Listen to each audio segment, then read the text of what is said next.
নাহলে এটা মুখ্যমন্ত্রীর জন্য উচিত হয়নি, আমাদের জন্য এইভাবে হঠাৎ করে বলা যে তোমরা সব অমিত তুলো, কি তুলে দেবো? উনিও কি চাইছেন যে না সব এক নম্বর খতিয়ানি চলে যাক, ঝামেলা চুকে যাক, না থাকবে বাঁশ আর না বাজবে বাঁশরি? চাইছেনটা কি? এটা তো বুঝে আসতে পারলাম না। ওনার প্রতি প্রচুর ভরসা করেছিলাম, এটা বুঝতে পারলাম না যে উনি চাইছেনটা কি, যে হঠাৎ করে বলছে অমিত পোর্টালের নামগুলো তুলে দাও।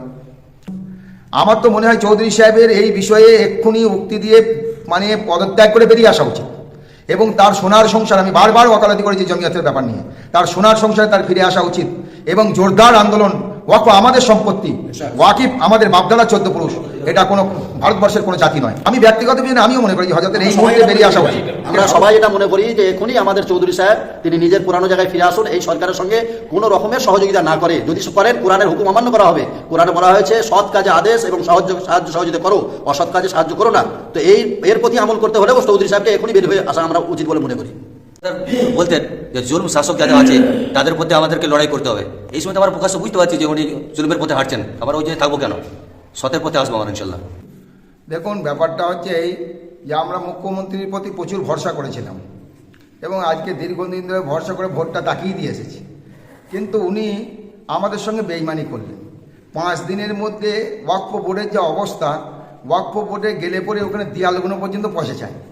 সেই ওয়াকফ বোর্ডে 5 দিনের মধ্যে আমাদের উমিদ পোর্টালে নাম আসবে আমার তো মনে হয় না। কেন এমনও আমি বহু জায়গায় ঘুরলাম, ওয়াকফের সম্পত্তিতে যারা মানে মতোয়াল্লি মরে গেছে, গ্রাম থেকে রেজুলেশন হয়েছে মতোয়াল্লি তৈরি করে ওয়াকফ তারা এখনও স্যাংশন দেয়নি।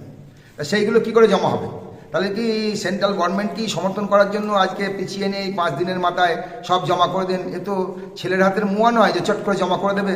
আমরা এই বিষয়ে খুব ক্ষুণ্ণ, তবে আশাবাদী আজকে যেহেতু মুসলিম পার্সোনাল বোর্ডের তরফ থেকে সুপ্রিম কোর্টে যে শুনানি আছে যে এটাকে দীর্ঘ আরও 6 মাস পিছিয়ে দেওয়া হোক, আমরা আশাবাদী নিশ্চয়ই আজকে মানে প্রধান বিচারপতি এবং সুপ্রিম কোর্টের বিচারপতিগণ এই বিষয়ে ভাববেন যে যদি পিছিয়ে দেওয়া হয় তাহলে খুব ভালো হয়। এবং আমরাও এলাকায় আজকে সিদ্ধান্ত হলো যে আমরা এলাকায় ফিরে গিয়ে প্রত্যেক জেলার জিম্মেদাররা আছেন যে প্রত্যেক যত মানে পোর্টালে তোলার জন্য যত ওয়াকফ আছে যেন তুলতে পারে। এখানে বারবার একটা প্রশ্ন আমার কাছে আসছে, ওটা বলে দিই। দেখুন, এই মসজিদ, মাদ্রাসা, খানকা যেগুলো ওয়াকফের মধ্যে নাই সেগুলো তোলার কোনো প্রশ্ন নাই। যেগুলো ট্রাস্টের মাধ্যমে চলে, সোসাইটির মাধ্যমে চলে, বা রায়ত্ব ট্যাক্স দিয়ে চলে, ওইগুলো তোলার নয়। যেগুলো আছে ওয়াকফ বোর্ডে সেইগুলো তোলার ব্যাপারটা আছে। এ বিষয়ে মুসলিম সমাজ খুব ক্ষুণ্ণ, কেননা এই 5 দিনের মধ্যে আমরা তো আশা করে বসেছিলাম যে কিছু একটা হবে, যদি আল্লাহ চায় আজকে হয়তো খুব ভালো হবে। নাহলে এইটা মুখ্যমন্ত্রীর জন্য উচিত হয়নি, আমাদের জন্য এইভাবে হঠাৎ করে বলা যে তোমরা সব অমিত তুলো, কি তুলে দেবো?